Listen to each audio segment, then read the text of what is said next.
Assalamualaikum warahmatullahi wabarakatuh. Halo, perkenalkan nama saya Anang Ramadan dengan NPM A1A023096 dengan Prodi Pendidikan Bahasa Indonesia, Fakultas Keguruan dan Ilmu Pendidikan Universitas Bengkulu. Di sini saya akan menjelaskan materi awal kuliah dari dosen pengampu Bapak Dr. Nurmanza, Magister Pendidikan, dengan mata kuliah Analisis Wacana. Berikut saya akan memaparkan hasil pelajaran dari awal kuliah sampai sebelum ujian tengah semester.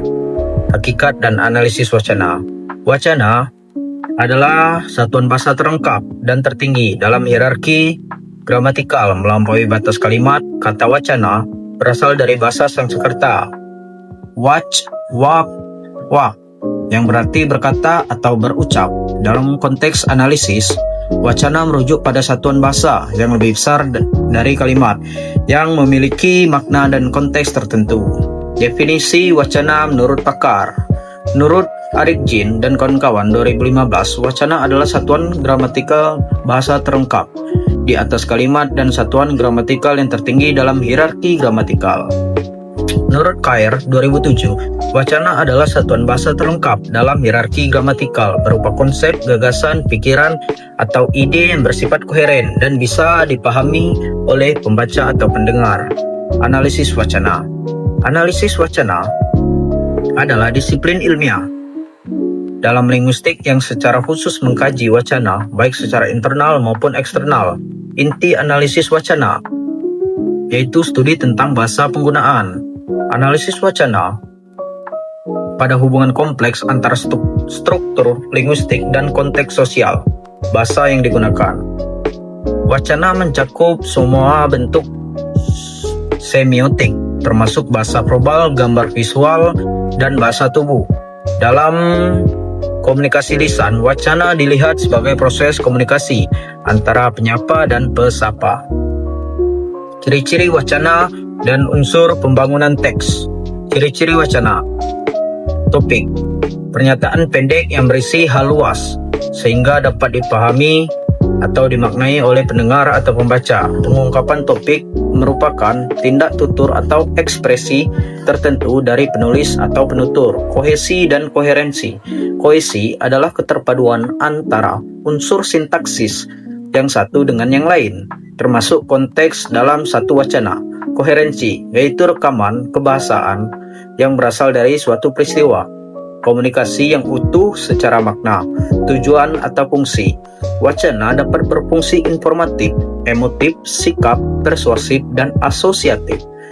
Keteraturan yaitu memiliki keteraturan kohesi maupun keteraturan dalam logika yang masuk akal baik dalam pola frasa, klausa, kalimat maupun alinea. Unsur pembangunan teks wacana. Teks wacana dibangun oleh unsur internal dan eksternal. Unsur eksternal, faktor teks utuh. Unsur eksternal, faktor konteks sosial atau situasi, tingkat kebahasaan. Kata, kalimat, teks atau ujaran, konteks, teks pendamping. Bicara atau setting, meliputi waktu, tempat, suasana, instrumen, cara, etika, rasa, nada, ragam, dan amanat atau tujuan. Kohesi, keterpaduan bentuk antar unsur, implikaturnya, maknanya tidak langsung. Koherensi, yaitu hubungan makna atau isi kalimat. Tautologika, preposisi, praanggapan atau asumsi awal, penutur. Kemudian unsur internal, faktor teks utuh. Unsur eksternal, faktor konteks sosial atau situasi. Situasi notali, faktor-faktor yang membuat teks relevan dengan suatu kejadian. Informasi, tingkat informasi yang disampaikan. Ketergantungan suatu teks pada pengetahuan teks yang sudah dijumpai sebelumnya. Kemudian penanda kohesi dan koherensi. Penanda kohesi atau pengulaman. Sinonim, prafase, pronouns, elips, pelesapan, tense, dan aspek konjungsi dan intonasi, nada penutur. Kemudian selanjutnya yaitu topik, tema, judul, rumusan masalah, dan tujuan penelitian.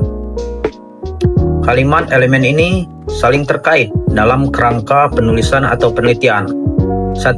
Topik wacana, hal umum atau kajian yang dibahas dalam wacana.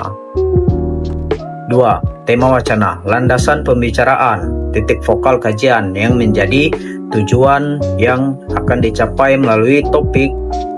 Tema harus jelas dan utuh. Judul wacana, nama dari wacana mencerminkan tema dan topik. Judul harus up to date, mengandung novelty, kebaruan, dan tidak boleh lebih dari 15 kata atau frasa. Kemudian rumusan masalah, sebuah pernyataan yang mencari jawaban melalui pengumpulan data dan penelitian. Tujuan penelitian, suatu proses sistematis untuk mengumpulkan dan menganalisis informasi guna meningkatkan pemahaman topik atau masalah yang ingin diteliti. Contoh kasus retorika, topiknya retorika, temanya retorika dalam berpidato, judulnya yaitu retorika berargumen Presiden Joko Widodo dalam memperkuat Kabinet Indonesia Maju. Itu rumusan masalahnya, yaitu bagaimana retorika berargumen Presiden Joko Widodo dalam memperkuat Kabinet Indonesia Maju. Tujuan penelitiannya yaitu mendeskripsikan retorika berargumen Presiden Joko Widodo dalam memperkuat Kabinet Indonesia Maju. Kemudian contoh kasusnya dalam bidang sastra, yaitu topiknya sastra. Judulnya yaitu Struktur Pantun Karya Siswa SMP Negeri 1 Kota Bengkulu. Rumusan masalahnya bagaimana struktur pantun karya siswa SMP Negeri 1 Kota Bengkulu. Tujuan penelitiannya yaitu mendeskripsikan struktur pantun karya siswa SMP 1 Kota Bengkulu. Kemudian adapun sistematika penelitian. Sistematika penelitian khususnya untuk bab, yaitu isi terdiri dari 5 bab utama, yaitu awal, kemudian isi, bab satunya yaitu pendahuluan, yaitu latar belakang, rumusan masalah, dan ruang lingkup. Kemudian bagian bab atau isi yaitu tujuan, manfaat, dan definisi operasional penelitian. Kemudian bab 2 yaitu landasan teori. Teori-teori yang digunakan sebagai pedoman penelitian yang disesuaikan dengan judul dari rumusan masalah. Kemudian bab 3 yaitu metodologi penelitian. Metode penelitian, desain penelitian, setting penelitian, data dan sumber data, teknik pengumpulan data, instrumen penelitian, teknik analisis data, dan teknik keabsahan data. Kemudian bab 4-nya, hasil penelitian dan pembahasan, yaitu menyajikan hasil penelitian dan pembahasan. Bab 5 yang terakhir yaitu kesimpulan dan saran, berisi kesimpulan dan saran dari penelitian. Akhir, yaitu berisi lampiran-lampiran yang berkaitan dengan data, analisis data, hasil keabsahan data, dan instrumen penelitian. Kemudian sistematika metodologi penelitian. Isi bab 3 mencakup metode penelitian, yaitu pendekatan atau desain yang digunakan, apa itu kuantitatif, kualitatif, atau campuran. B. Waktu dan tempat, itu lokasi dan durasi studi. C. Data dan sumber. D. Teknik pengumpulan data. E. Teknik atau prosedur analisis data. F.